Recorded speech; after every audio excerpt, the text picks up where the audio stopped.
The political stakes were made stark in Shanghai on Saturday evening when what started out as a vigil escalated into a street protest. Dozens of people had gathered on Urumqi Road, named after the city in Xinjiang, to grieve the victims of the fire. As the crowd grew into the hundreds, chants broke out, with people calling for an easing of the COVID controls, and a number of them openly denounced Mr. Xi and the Communist Party. The deaths from Thursday's fire in Urumqi and questions about whether the victims were sealed in their burning building resonated widely in China.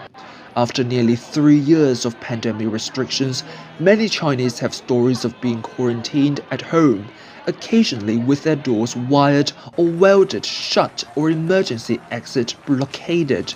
That shared experience seemed to feed collective suspicion and anger about the deaths. Crowds also congregated in Chengdu in southwest China. Videos from Sunday showed, with some shouting, "We want freedom, we want democracy, freedom of speech, freedom of the press."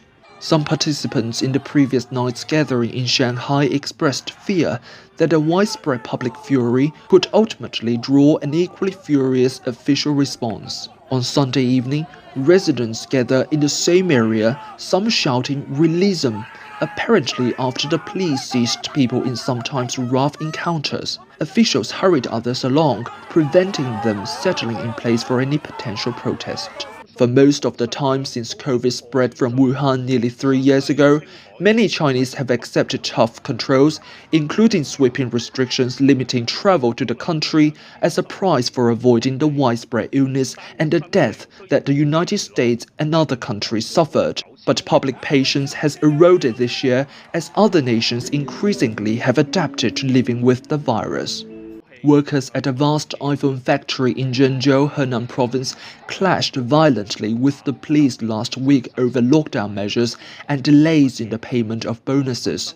Earlier this month, hundreds of migrants locked down in the manufacturing hub of Guangzhou, tore down barricades, and ransacked food provisions. In October, alone protesters draped banners on a bridge in Beijing just days ahead of the Communist Party's Congress, where Mr. Xi won his new term in power. The Chinese government is likely to worry the images and videos of the protests in Shanghai will spread, despite online censorship, inspiring more unrest.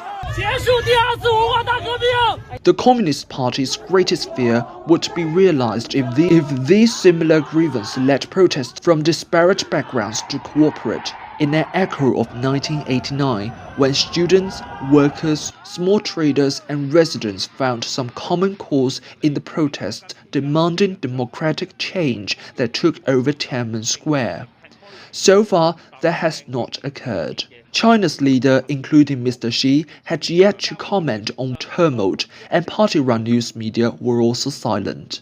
COVID travel limitations and government restrictions has kept deaths from the coronavirus much lower than elsewhere, but also brought many Chinese cities to a near standstill, disrupted life and travel for hundreds of millions, and forced many small businesses to close.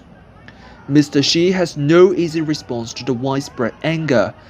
If Mr. Xi cracks down on demonstrators, he could anger the public further, straining even China's formidable security apparatus.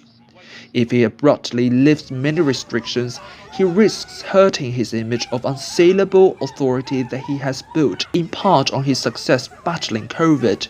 The ensuing rise in infections, potentially deadly among the vulnerable, may also become another source of discontent. This is a decision that the party has to make in the next 48 to 72 hours. From the International Desk, this is Saisu Report.